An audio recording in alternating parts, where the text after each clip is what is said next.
Whenever something horrifying happens, there's one question everybody asks first. What kind of person does that? And we all want the same answer. We want to hear that they were different, broken, wired wrong from birth. Something you could have spotted if you'd been paying attention. Because if they're a separate category of human, then the rest of us are safe. Here's the problem. When researchers actually study the people who carry out the worst things human beings do, they keep running into the same finding, and it is not the one anybody wants. Most of them are unremarkable. They have families. They're polite to the neighbors. Nothing in their history would have flagged them. Interview them afterward, and the overwhelming impression is how ordinary they are. So this video is about the mechanism that turns that ordinary person into a participant. And the most important thing you'll learn is that it almost never works the way you think it does. Now, before anyone objects, yes, some people genuinely are wired differently. Cold, fearless, no guilt.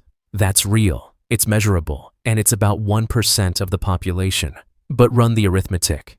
Every large-scale atrocity in history needed thousands of participants. Guards, clerks, drivers, people filling out forms, people who knew exactly what the forms were for. You cannot staff that with 1% of the population. The numbers don't come close, which means the overwhelming majority of harm done by human beings is done by people whose brains are perfectly normal. Same empathy circuits as you, same capacity for guilt. So the interesting question was never who are the monsters. It's what has to happen to a completely ordinary nervous system before it will do that. Which brings us to the most famous experiment in the history of psychology. And I want to walk through it carefully because almost everything you've heard about it is wrong. 1961. Yale University. A psychologist named Stanley Milgram places an ad in a newspaper looking for volunteers for a study on memory and learning.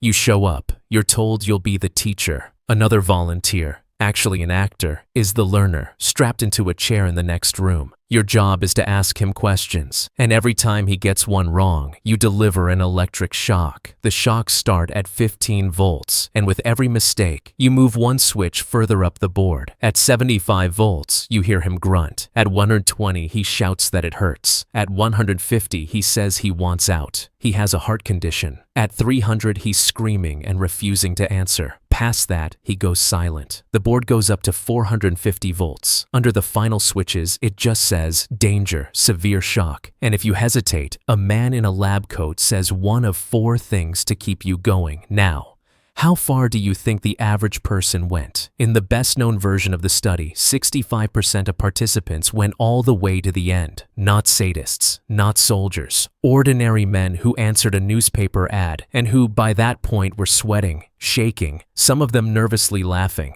and still flipping switches. That's the number everyone quotes. And then everyone draws exactly the wrong conclusion from it. Because for 50 years, the lesson was people blindly obey authority. Man in a lab coat says, do it, we do it. Then researchers went back into the archives, the original tapes and transcripts, and found something that quietly breaks that story in half. Remember the 4 things the man in the lab coat could say. Here they are, in order. Please continue. The experiment requires that you continue. It is absolutely essential that you continue. You have no other choice. You must go on. Only the last one is actually an order. The other 3 are appeals to the procedure, to the importance of the work. And here's what the archives show. When the experimenter used that 4th line, the actual command, it didn't work. Reanalysis by psychologists Alexander Haslam and Stephen Riker found that a direct order almost always ended the session. People stopped. Some got angry. Being commanded made them refuse. Sit with that because it inverts the whole thing. Milgram's own data does not show that people obey orders. It shows something much more disturbing. People didn't need orders. They needed to believe the thing they were doing was worthwhile. Haslam and Riker call this engaged followership. Participants weren't switching off their conscience and becoming robots. They were switching it on for the wrong team. They believed they were helping, advancing science, doing something useful with a bit of unpleasantness attached. Some of them afterwards said they were glad they'd taken part. So the picture of the perpetrator as an empty machine following commands, that's the comforting version. The real one is worse. He isn't a machine. He's a volunteer who's been given a good reason. Which raises the obvious question. How does a normal person get talked into a good reason for something that awful? Psychologist Albert Bandura spent his career on exactly this, and he found it isn't one thing. It's a set of moves the mind makes to keep the conscience quiet, while the hands keep working. The language gets scrubbed. Nobody says the honest word for what they're doing. There's always a procedure, a protocol, a policy. In the lab, you weren't hurting a man. You were administering the next stimulus. Responsibility gets spread out. You're not the person doing this. You're one step in a system. Someone above you decided. Someone below you carries it out. Everyone's a middle link, and a chain made entirely of middle links has no one at either end. The person on the other side gets smaller. Not necessarily hated, just reduced. A category instead of a face, a number on a form, and then the last mechanism, which is the one that matters most because it's the one that operates in your life every week. It goes up 15 volts at a time. That was the real cruelty of Milgram's design. Nobody was ever asked to deliver 450 volts. They were asked for 15 more than they just did, and 15 volts is nothing. It's not even a decision. Every single step is small enough to be defensible, and small enough that refusing it would feel like an overreaction. Your own previous step is your justification for the next one, because if 300 volts was fine, what exactly is your argument against 315? There is never a moment that announces itself. Nobody is standing at 435 volts thinking this is where I became someone who does this. The dial just goes around. But, and this is the part that never makes the headline, 35% of people refused. They stopped. They stood up, took the money or didn't, and walked out. And when researchers look at what separated them, they don't find a specific personality type. They find specific conditions. Distance mattered enormously. In Milgram's variations, the closer the learner was, the fewer people continued. Put them in the same room, and compliance dropped hard. Make the teacher physically place the learner's hand on the plate, and it collapsed. Abstraction is what makes it survivable. A wall, a form, a screen. One voice broke the spell. In the archives, around 40% of participants dropped out at the moment the learner first spoke up and named the pain he was in.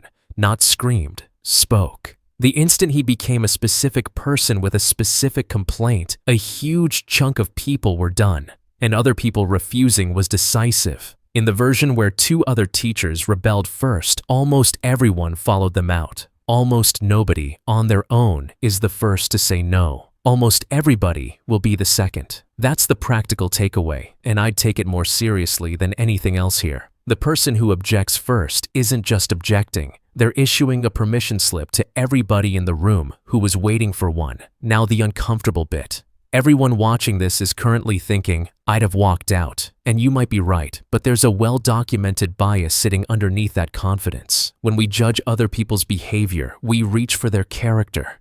He did it because of who he is. When we explain our own, we reach for the circumstances. I did it because of what was going on. Same act, 2 different explanations, depending on whose it is. So when you look at a photograph of someone who participated in something monstrous and think, I am nothing like that person, that's not analysis. That's the bias, running on schedule. And here's the trap. Certainty that you'd refuse is not protection. It's the thing that stops you checking. The people most likely to walk into it are the ones who assume they'd notice it happening, because the whole mechanism depends on nothing ever looking like the moment. But I want to be careful in the other direction too, because this can be twisted into an excuse, and it isn't one. 1/3 of people said no. Under some conditions, nearly everyone said no. The situation shapes behavior enormously. It does not remove the person. Both of those are true. And any version of this that drops one of them is selling you something. So let's go back to the question we started with. What kind of person does that? And you can see now why the honest answer is so hard to swallow. Not a separate species, not a monster with a face you could learn to recognize. Usually just a person who was handed a reason, a small next step, and a room where nobody had objected yet. We keep looking for the moment someone becomes capable of terrible things, and there is no moment. That's the whole finding. It's 15 volts and then 15 more, and every one of them was reasonable, given the last one, which means the people who stopped weren't braver than the ones who didn't. Most of them weren't heroic at all. They were confused, they were rude, they made a scene, they were the difficult one in the room. They just did the only thing that actually works. At some point, for whatever reason, they stopped asking whether the next step was small and started asking where the dial was going.